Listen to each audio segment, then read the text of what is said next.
Good afternoon, everyone. This is Coach Matt with our Saturday workouts, our final Gaza prep workout before we actually do Gaza, which will be the following week.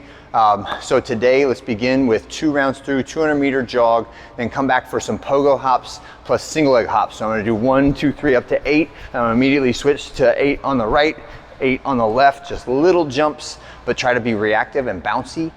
Next one is a kettlebell kickstand lift. So we're just prepping the posterior chain, doing it a little bit slower here. But my back foot should be heel elevated, pushing my hips back until I feel a good stretch in that front hamstring, and then squeezing that leg as I stand tall, squeezing the front or the rear leg also as I stand tall. 4 reps on each side. Then we'll go to the ground for some scorpion stretches. So make sure you're getting a little bit of chest stretch and a little bit of lower back and the obliques and twisting chain, right, stretches as I go left and right on that, and then push up to our Spider-Man position, twist towards the leg that's forward when I do this, reach that elbow and trying to press it towards the ground. When you finish 2 rounds of that, then set up and test each of the elements. There's only 3 things to do here: push-ups, box jumps, and kettlebell swings. The reps and the distances are approaching the total that we're gonna do in Gaza. They're very close, right? So it's just a different format. Not all the elements are in this one. So keep that in mind as we talk about how long you want to do this workout for today, right? So it is, the first round is big, the second round is medium, the third round is still big, but it's smaller than the other 2, right? So it starts off with a run, then we do some box jumps. When we do the box jumps, make sure you land on top and stand tall every rep. You can jump or step down. A lot of box jumps, not as many as there are in Gaza, but there's a lot, right? Same thing, kettlebell swing. Today it is the American swing, which is what we will do during Gaza. Again, a lot of kettlebell swings today. And then the last one is push-ups. Same range of motion as we always do. So chest and chin and thighs to the ground, elbows extended at the top, whether you're doing it assisted or unassisted.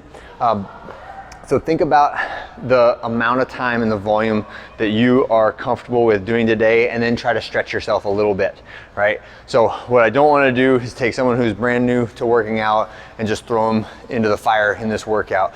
This is definitely a workout for people, if you do it as prescribed with the duration and the volume that's out there, that's written. This is for someone who's been doing it for a while and can handle and tolerate the volume and recover from it and be better for it, right?